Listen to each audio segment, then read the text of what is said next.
ನಿಮ್ಮ ಹೆಸರೇನು? ಬೇಬಿ. ಈಗ ಬೇಬಿ ಎಕ್ಸಲೆಂಟ್ ಆಗ್ತಾ ಇದ್ರೆ ಕೂಡ ನನ್ಗೇನಾಗುತ್ತೆ? ಮತ್ಸರ ಬೇಕಾ? ಓಕೆ, ಬೇಬಿ ಒಳ್ಳೇದ, ಅವರ ಫೀಲ್ಡ್ ಅಲ್ಲಿ ಅವರು ಫೇಮಸ್ ಆದ್ರೆ ನನ್ಗೆ ಏನೋ ದೇವರು ಬೇರೆ ವರದಾನ ಕೊಟ್ಟೇ ಇರ್ತಾರೆ. ನಾನು ಅದನ್ನು ಹುಡುಕ್ತೀನಿ. ಬೇರೆ ಇದು ಬೇಬಿ ಹೆಸರನ್ನ ಹಾಳು ಮಾಡಿ ನನ್ನ ಜೀವನ ಕೂಡ ಹಾಳು ಮಾಡ್ತೀನಿ ನಾನು, ಅಲ್ವಾ?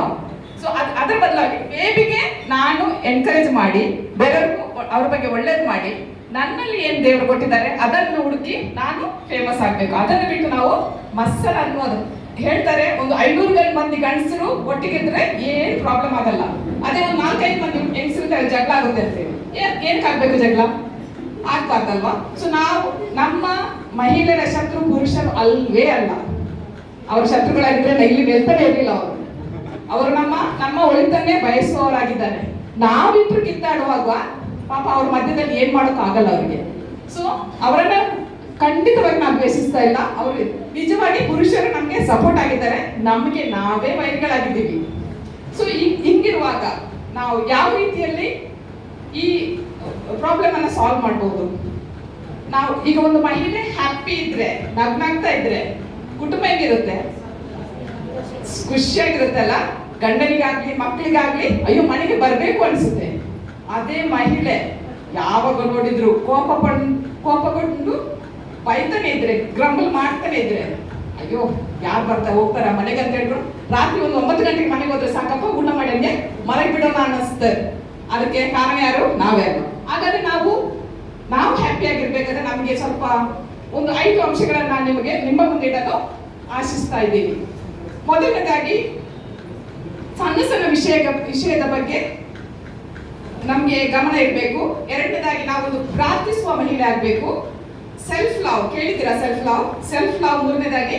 4ನೇದು ಸಮತೋಲನದ ಜೀವನ.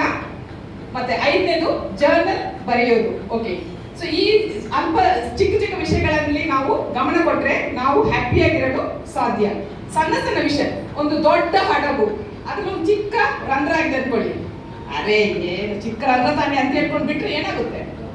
ಹಡಗು ಎಷ್ಟೇ ದೊಡ್ಡ ಹಡಗಾಗ್ಲಿ ಮುಳುಗೋಗುತ್ತೆ. ಆದ್ರಿಂದ ನಾವು ಕೂಡ ಹಂಗೇನೆ ಚಿಕ್ಕ ವಿಷಯದಲ್ಲಿ ಆದ ಕೂಡಲೇ ಅಯ್ಯೋ ಚಿಕ್ಕ ವಿಷಯ ಅಂತ ಆಗ್ತಿಲ್ಲ. ಒಂದು ಮೊಬೈಲ್ ಒಂದು 2 ನಿಮಿಷ ನೋಡ್ತೀನಿ ಅಂತ ಹೇಳಿ ಫ್ರೀ ಟೈಮ್ ಇದೆ ನನಗೆ, ಒಂದು 2 ನಿಮಿಷ ನೋಡ್ತೀನಿ. ನನ್ಗೇನೆ ಅನುಭವ ಆಗಿದೆ. ಅದು 2 ನಿಮಿಷ ಹೋಗಿ 2 ಗಂಟೆ ಹೋಗಿ 3 ಗಂಟೆ ಆದ್ರೂ ಕೂಡ ನಮ್ಗೆ ಮೊಬೈಲ್ ಬಿಡುವ ಮನಸ್ಸು ಬರಲ್ಲ. ಸೊ ನಾವು ಸೆಲ್ಫ್ ಕಂಟ್ರೋಲ್ ಇದ್ರೆ ಚಿಕ್ಕ ವಿಷಯದಲ್ಲಿ ಓಕೆ 2 ನಿಮಿಷ ಬೇಡ, ನಾನು ಎಷ್ಟೋ ಕೆಲಸಗಳು ಬಾಕಿ ಇದೆ ಆ ಕೆಲಸಗಳನ್ನು ಮಾಡ್ತೀನಿ ಅಂತ ಹೇಳಿದ್ರೆ ನಾವು ಡಿಸ್ಟ್ರಾಕ್ಟ್ ಮಾಡಿದ್ರೆ ಮೊಬೈಲ್ ಅವಶ್ಯಕತೆ ಬರಲ್ಲ. ಈಗ ಎಲ್ಲಿ ನೋಡಿದ್ರು ನೀವು ರೈಲ್ವೆ ಸ್ಟೇಷನ್ಗೆ ಹೋಗಿ, ಏರ್ಪೋರ್ಟ್ಗೆ ಹೋಗಿ, ಎಲ್ಲೂ ಹೋಗಿ, ಬಸ್ ಸ್ಟ್ಯಾಂಡ್ಗೆ ಹೋಗಿ, ಎಲ್ಲರೂ ಮೊಬೈಲಲ್ಲಿ ಇದು ಆ ಕಡೆ ಈ ಕಡೆ ನೋಡಲ್ಲ ಅವರು, ಅಂತ ಪರಿಸ್ಥಿತಿ. ಸೊ ನಾವು ಕೂಡ ಸೆಲ್ಫ್ ಕಂಟ್ರೋಲ್ ಇದ್ರೆ ಓಕೆ, ಯಾರು ನಮ್ಮನ್ನು ಕಂಟ್ರೋಲ್ ಮಾಡಬೇಕು? ಮೊಬೈಲ್ ಕಂಟ್ರೋಲ್ ಮಾಡ್ಬೇಕಾದ್ರೆ ನಾವು ಮೊಬೈಲನ್ನು ಕಂಟ್ರೋಲ್ ಮಾಡ್ಬೇಕಾ?